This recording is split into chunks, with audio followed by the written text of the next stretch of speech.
Petisiegebede, gebed vir my behoeftes en begeertes. Goeiemôre, liewe medegelowige. Vanoggend gesels ek met jou oor gebede vir jou en my behoeftes. Ja, by die tafel van die toonbrode is dit die plek waar ek en jy die geleentheid het om ons behoeftes en begeertes aan die Here bekend te maak. Maar jy mag dalk vanoggend vra, is dit nie dalk verkeerd of selfsugtig van my om vir my eie behoeftes te bid nie? Wanneer ons dit doen, dan voel dit baie keer so selfgesentreerd. Wel, in Lukas 6 vers 1 tot 5, hoor ons hoe dat Jesus en sy disippels op die Sabbat deur die gesaaides loop en hulle raak honger en hulle begin van die koring te eet. Sommige van die Fariseërs het dit gesien en gevra, waarom doen julle wat nie geoorloof is om op die Sabbat te doen nie? En Jesus antwoord en sê vir hulle, het julle dan nie gelees wat Dawid gedoen het nie? Toe hy honger gehad het, hoe hy en die wat by hom was in die huis van die Here ingegaan het en die toonbrode geneem en geëet het, en ook aan die wat by hom was gegee het, wat hulle nie geoorloof was om te eet nie, maar net vir die priesters alleen. Ja, uit hierdie gedeelte hoor ons dat Jesus nie vir Dawid of sy disippels veroordeel het, omdat hulle behoeftes gehad het of selfs bewus was van hulle behoeftes nie. Die probleem is nie om behoeftes te ervaar nie.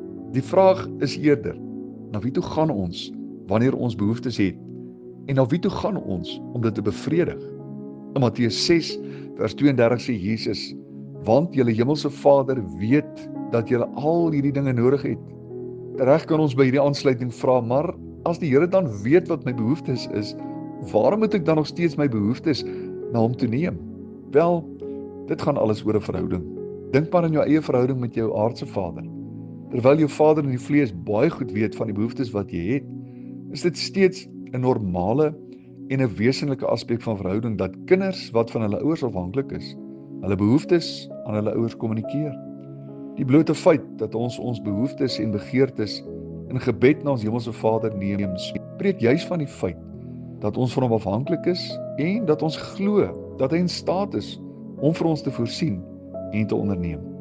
Nou, ten opsigte van behoeftes vind ons hier 'n baie spesifieke belofte van die Here vir ons.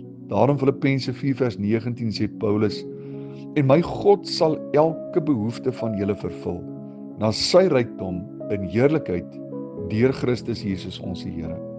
Ja, ons kan met vrymoedigheid na die troon van die Here se genade toe gaan. Ons kan ons behoeftes aan ons bekend maak en ons kan die Here vertrou dat hy ook hierdie behoeftes in ons lewens op sy eie tyd en op sy eie wyse sal vervul.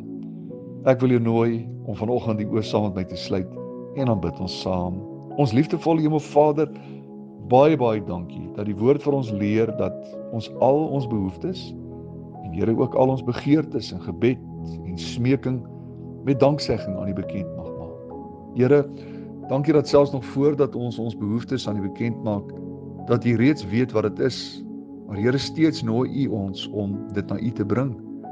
Vader, dankie dat ons hierdie ongelooflike vrede kan ervaar wanneer ons dit gedoen het, en die wete kan hê dat U nie net weet van ons behoeftes nie, maar dat U ook by magte is om daarin te voorsien. Vader, dit is met hierdie wete in ons harte wat ons hierdie jaar ingaan en ook in hierdie vorm van gebed daagliks gaan inleen. Dankie. Dankie dat U vir ons 'n goeie Vader is en dat U graag vir U kinders sorg. Ons bid dat U in hierdie dag in en deur alles wat ons doen vereer en verheerlik sal word. Dit is ons gebed in Jesus se naam bid ons dit. Amen.